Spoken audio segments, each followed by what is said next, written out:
Hi, my name is Matt Kaczorowski. I'm here at RFA with my partner Derek Pomento, and it's November the 16th, and we are interviewing James Cook. Hey, could you please state your name and rank, please? James R. Cook.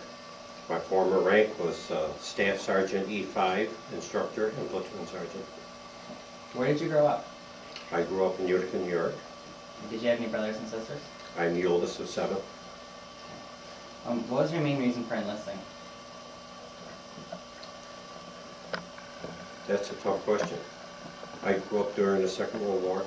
A lot of us did.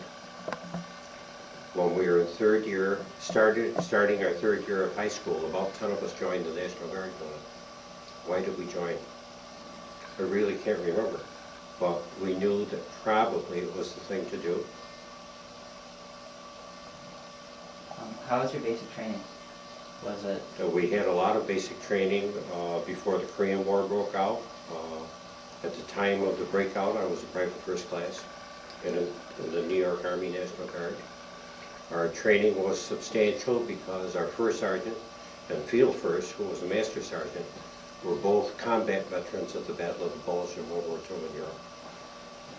And they were extremely tough sergeants. How long were you on active duty? On active duty, I can't split it down for you, but my total enlistment was 3 years, 3 months, 17 days. I enlisted for 3 years. When you remember the radar section, it was a very new section. Could you tell us about it a little?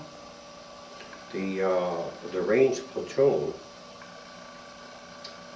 electronically and visually, were the controlling eyes and firing mechanism for the 4 90mm anti-aircraft cannons. How did you and your family feel about Korea, about the war? I'm not sure exactly how they felt. I know the day I left that my mother was in the hospital delivering her 6th child. She was assured now that because I was called to active duty that I was still going to be too young to go into combat, but I didn't talk about it with her. I felt that it would lead nowhere. When you were in Korea, was there a sufficient amount of food? There are usually issues about that. If you look into my reply, you're going to find out that I was not able to go to Korea. After we went on active duty, we were in advanced combat training for 17 months. I volunteered for combat. I really can't remember 4 or 5 or 6 or 7 times. I really don't recall. Finally, my first sergeant put a stop to it, along with the battery commander, who was a regular Army captain, and said that they had me where the Army needed me most, as an instructor and then as range platoon sergeant. When you were assigned as platoon sergeant of the radar section, you said you were MOS 1725. What is that? Military Occupational Specialty. How many men did you command? When I was a platoon sergeant, 34. 34. What were their duties?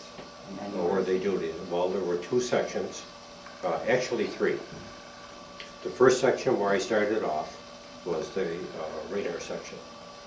That was a van that was about the type of a van tractor trailers pull over the road, and it had an elevator in the center of it, which hoisted up the radar satellite dish, and the van was just full of high voltage electronic equipment. Did you have any serious injuries during military service? Only one. My head connected with a steel I-beam that hoisted the satellite dish due to an elevator glitch that put me out of action for about a month. It took me about a month to be able to maintain consciousness. Did you meet anyone that you really looked up to during the war? Originally, when about 10 of us joined the National Guard, I would have to say our first sergeant and our master sergeant, who were both combat veterans in the European theater from World War II. They were very commanding. They were our father and our mother and our priest and our sergeant. Did you receive any decorations for your service? Not that I know of. Did you feel connected to the people who were with you in the service? Very much. We learned to live together, work together, eat together, sleep together. Living conditions were not always what you folks might know today. There were any amounts of time where there was no heat and an adequate amount of food, a shortage of milk, butter, sugar, meat, or we would go for weeks and months without any. Here in the United States. Who do you remember the best? What do I remember the best? I remember the companionship. That 34 men, or the 168 that we had in our battery, that we worked as one, lived as one, and were probably ready to die as one. Although I don't know that any of us were looking forward to dying. Did you do any unusual military service? I think that unusual military service. I think I would want to refer that to a story near the end of our interview, if I might. Okay. How much education did you get before you went off to war? I was 4 weeks short of graduating from high school. We did have the option of deferment in order to graduate, but we knew that, for one thing, that our files would be handed over to the local draft board. We would probably be put in the infantry, regardless of our background.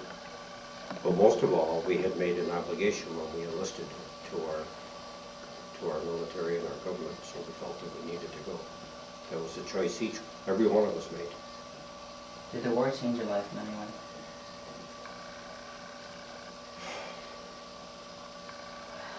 I think the best way to put that would be, there is not anything in the universe that I would take for the time that I spent in the Army of the United States. There is nothing. I would not exchange it for anything. Did you find employment after the service? Yes, I did. I was educated in the trades as a mason, as an electrician, and as a draftsman. But we were running out of money after we got mustering out pay didn't last very long. The contractor that I was waiting for to come up from Florida in the spring, I didn't have any money left, so I went to the Veterans Administration at the unemployment office, and they found me a job at what was then Niagara Hudson, became Niagara Mohawk, and it's now becoming National Grid, where I served 40 years on a line crew as a lineman and crew chief. Do you support the current war in Iraq?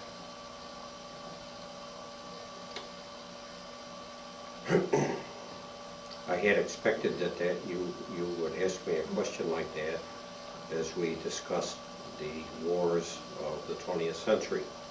And I was going to expand back to the Civil War and then come ahead into the 21st century and talk about the war in Iraq. I would not ever consider myself a peacemaker, nor do I view myself as a war hawk. I am absolutely for a strong military defense. I do not agree, under any consideration, a preemptive invasion of another nation. So I think, do I support the war in Iraq? That could all imply a number of things. Do I support our troops? Absolutely. I would do anything to make their life better and easier through taxes, through whatever method that we might use. But do I support the way the war was entered into? No, I do not. As I said, to back that up again, I believe in having the strongest military defense in the world. Don't tread on us. An old Marine Corps remark. And as far as I'm concerned, an American remark. I think we've gone too far. We have seriously damaged our relationships in the world among other nations because of this war in Iraq. What advice would you give to our own troops headed there? Please. I'm sorry. What advice would you give to our own troops that are headed to Iraq?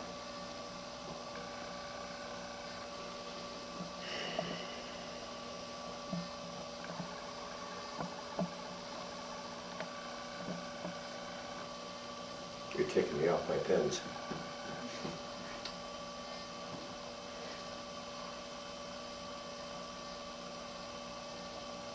I don't know because it's sad. I suspect that they're well trained. I suspect that the regular Army forces and Marines that are there are extremely well trained. I would suspect that the National Guard units and the reserve units, of which I'm very familiar with their conditioning,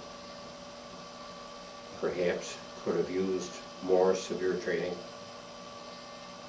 equal that to our regular forces. What advice would I give them?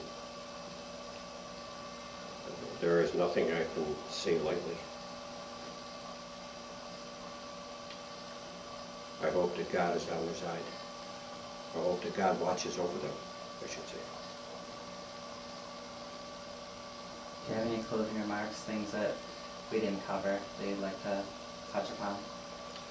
Well, I would like to speak about my military history. Okay. And my military record, I should say. I guess.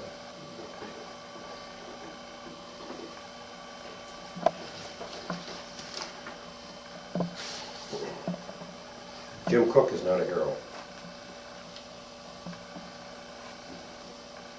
And like other folks, has made his share of mistakes in his life.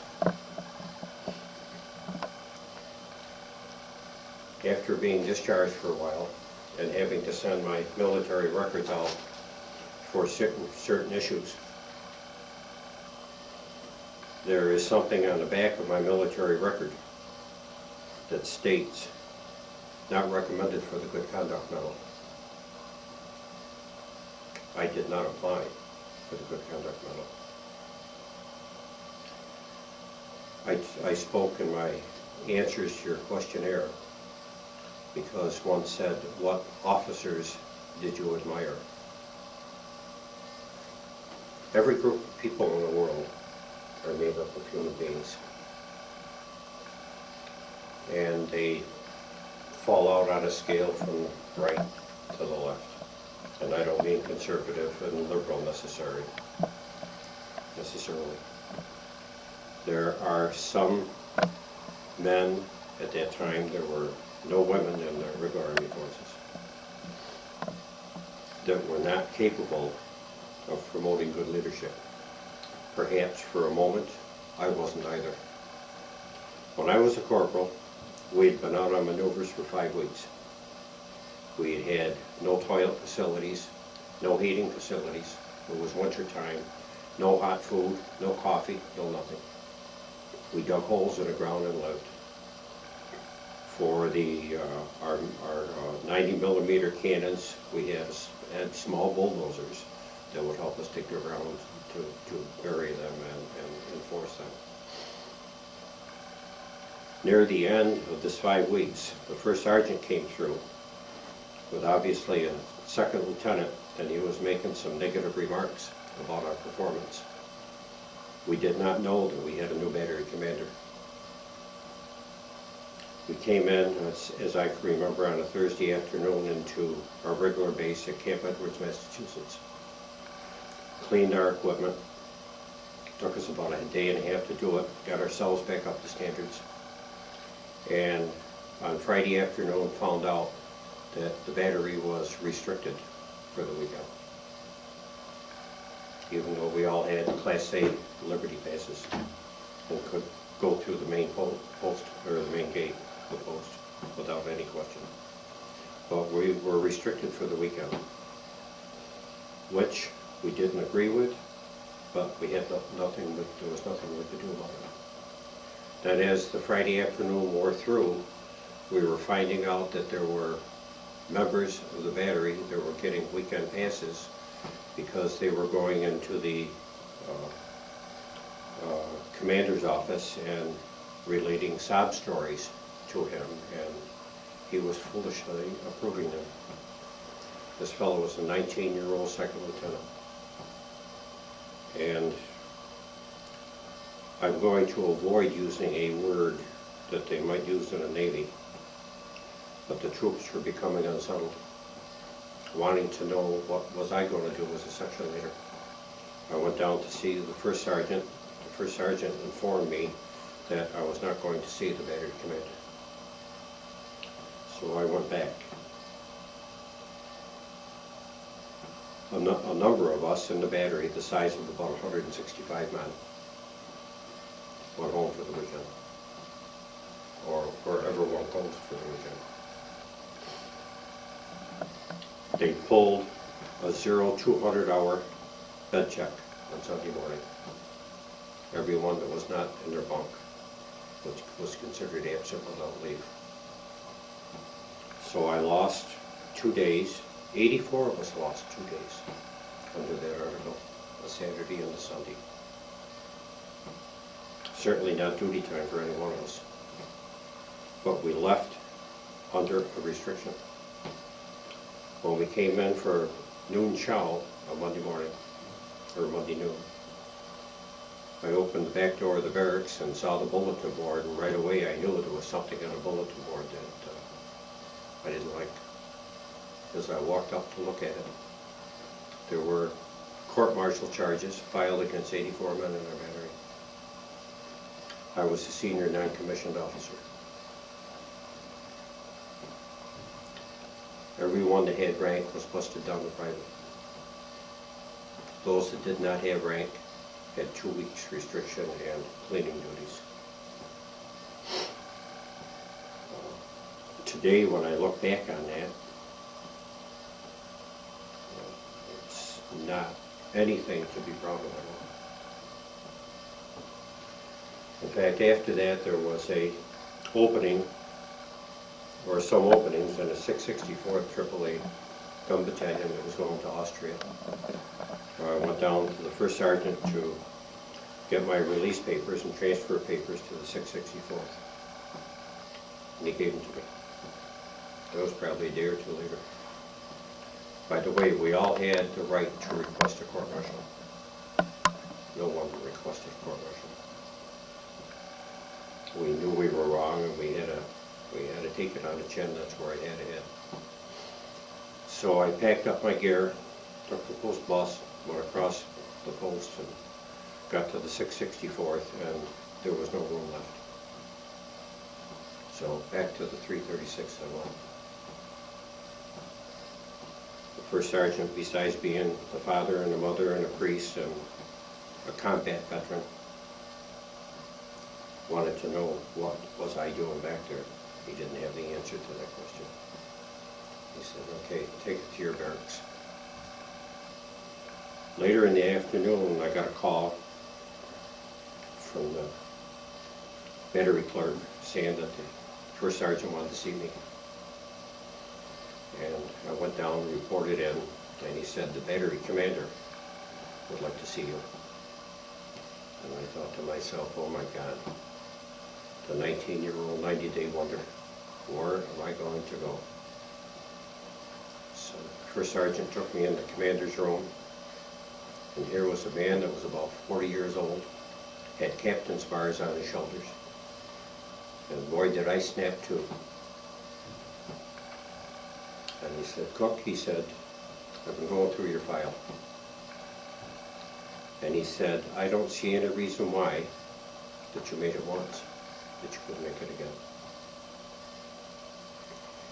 In 30 days, I was called down to the orderly room. I was given a PFC stripe, and something I never wanted in all of my military life was a red band that I had to wear on my left arm with corporal stripes on it. They called those guys Hollywood actors. And if you could survive a term as a Hollywood actor in the service, you were really something. So that's what I did. I sewed my PFC stripe back on, put the red band on. I had some difficulty during that period. I got the living hell beat out of me by a guy 3 times my size from another outfit for being a Hollywood John. I couldn't beat him. I couldn't land a hit, but he couldn't get me down. And every time he hit me and I went down, I got up. We never saw him again after that. He got shipped out. I have no idea where they sent him. About 4 months later, I got a call to the orderly room to see the captain, Captain Ralph Dessler. And he said, Corporal, he said, well, I got my corporal stripes back. He said, you have an appointment to go before the brigade board to be examined to become a staff sergeant. By the way, before I got busted, I wouldn't be going before that board in about 5 weeks. I was already in line for staff sergeant. So I lost a lot. But I did a lot of wrong. And he said, I would like to tell you something. He said, when you go before the board, he said, if they ask you a question that you don't have the answer for, he said, I'd like to give you a hand. He said, you tell them, I don't know where, sir, but I know where to find it. So one day, soon after that, I went before the 35th Brigade Board. Lo and behold, this is my battery commander on the board, down at the end. Lo and behold, if the 1-star general doesn't ask me a question that I didn't know, but I knew where the answer was. I said, I don't know, sir, but I know where to find it in the Articles of War. And I could see the grin come over my commander's face. Within a week, our temporary platoon sergeant was shipped out. And the first sergeant said that they were coming up to our barracks for the work call at 8 o'clock in the morning and to follow platoon out. We followed platoon out, and I took my place as section leader. And the captain and the first sergeant pulled up to the formation, and the first sergeant gave a yell, Cook, front and center. And the captain says, Sergeant Cook, he said, why aren't you at the front of your formation? I said, because I am not the platoon sergeant, sir. Captain Dessler said, I think you've learned that those stripes can come off a lot faster than they go on. And I just, yes, sir. Thank you, sir. My new assignment was platoon sergeant. 18 years old. The youngest guy in the platoon.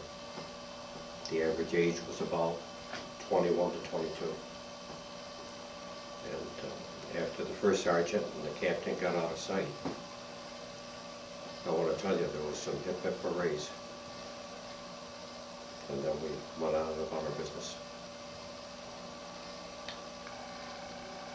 Am I sorry that I did that, what I did? Well, you know, it was a foolhardy mistake. If you would ask Jim Cook, would he ever want to go in front of a military court-martial, even the summary, I would say, I'd rather walk through hell than go to a court-martial. But something that left me with has been like a measure, a level, or maybe a guiding light that has stayed with me all of my life. Spending 40 years in the electric utility, spending now over 50 years as a trade union activist. It has kept me honest. It has helped to keep me honest. It has helped me to do my work the correct way. It has made, perhaps I might say, a professional human being out of me.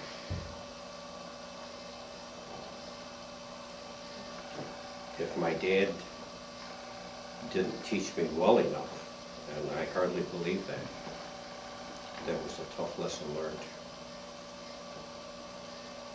Would I let that happen to me again? I rather doubt it.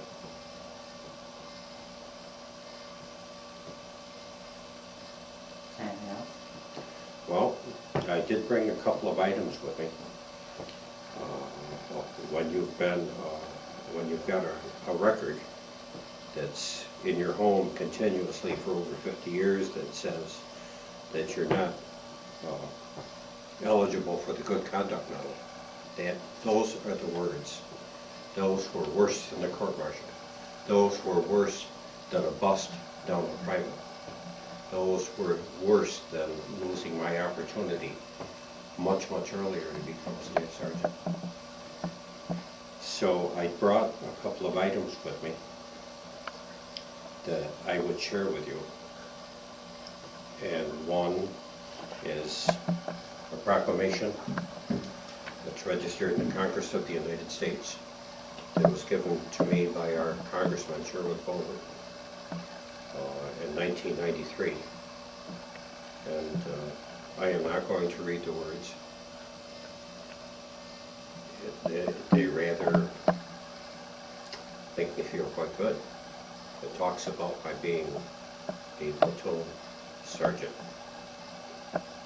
Pretty good for this guy that crashed in the middle of his short military career.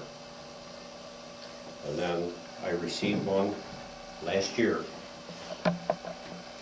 in 2003 that perhaps I will read. And it's from the AFL-CIO, the American Federation of Labor, the Congress of Industrial Organizations. I am a retired member of the International Brotherhood of the Electrical Workers, Local 97, and I would like to read this to you.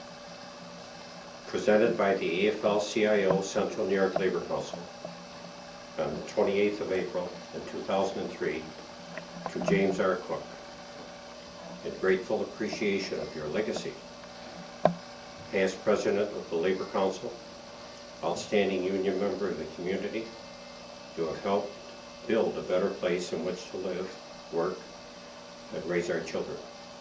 Patrick J. Costello, President. No. That does not take the words off my military record. But when I received this, I was close to being speechless. And that's a tragic event for a guy of Irish ancestry.